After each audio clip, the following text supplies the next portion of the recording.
సాక్షాత్తు ఎమ్మెల్యే ఇచ్చినటువంటి చెక్కేసి వెళ్తలేదంట.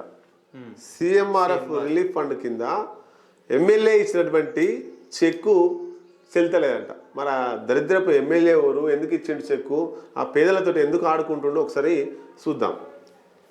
చొప్పదండి కాంగ్రెస్ ఎమ్మెల్యే చేతుల మీదుగా తీసుకున్న సీఎంఆర్ఎఫ్ చెక్కు బ్యాంకుల్లో డిపాజిట్ చేస్తే ఈ పేరున ఇంతకు ముందే మరొకరు నగదు చేసుకున్నారని సిబ్బంది చెప్పడంతో కంగుతిన్న లబ్ధిదారు.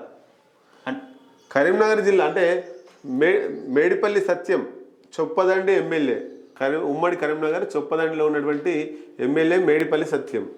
ఆయన సిఎంఆర్ఎఫ్ కింద ఆయన చెక్కు రాసిచ్చిండు. మరి ఆ చెక్కు ఎవరికి రాసిచ్చిండు? కరీంనగర్ జిల్లా గంగధార మండలం వెంకపల్లికి చెందినటువంటి పిట్టల లలితకు 2 ఏళ్ల క్రితం కరీంనగర్లో ఒక ప్రైవేట్ ఆసుపత్రిలో ఆపరేషన్ అయింది. దానికి గాను సిఎంఆర్ఎఫ్ ఫండ్ కింద మేడిపల్లి సత్యం ఎమ్మెల్యే ఈ లలితకు చెక్ ఇచ్చిండు దరఖాస్తు చేసుకుంటే. మరి ఆ చెక్కు తీసుకుపోయి బ్యాంకుకు పోతే దీని నుంచి డబ్బులు ఆల్రెడీ తీసుకుపోయారు.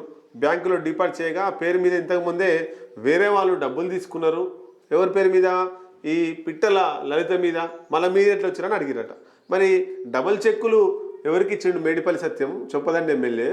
మరి నిజంగా బ్యాంక్ అధికారులు ఏమైనా కింద మీద వేసిరా? ఎమ్మెల్యే కింద మీద వేసిండా? ఎమ్మెల్యే కింద ఉన్న వాళ్ళు ఎవరైనా కింద మీద వేసిండా? తేల్చి వాళ్ళు డిపాజిట్ చేసుకురా, లేకపోతే చెక్ ఇచ్చి చూస్తుంది అని ఏదో అట్లా వచ్చినందుకు ఇచ్చి పంపించిండా?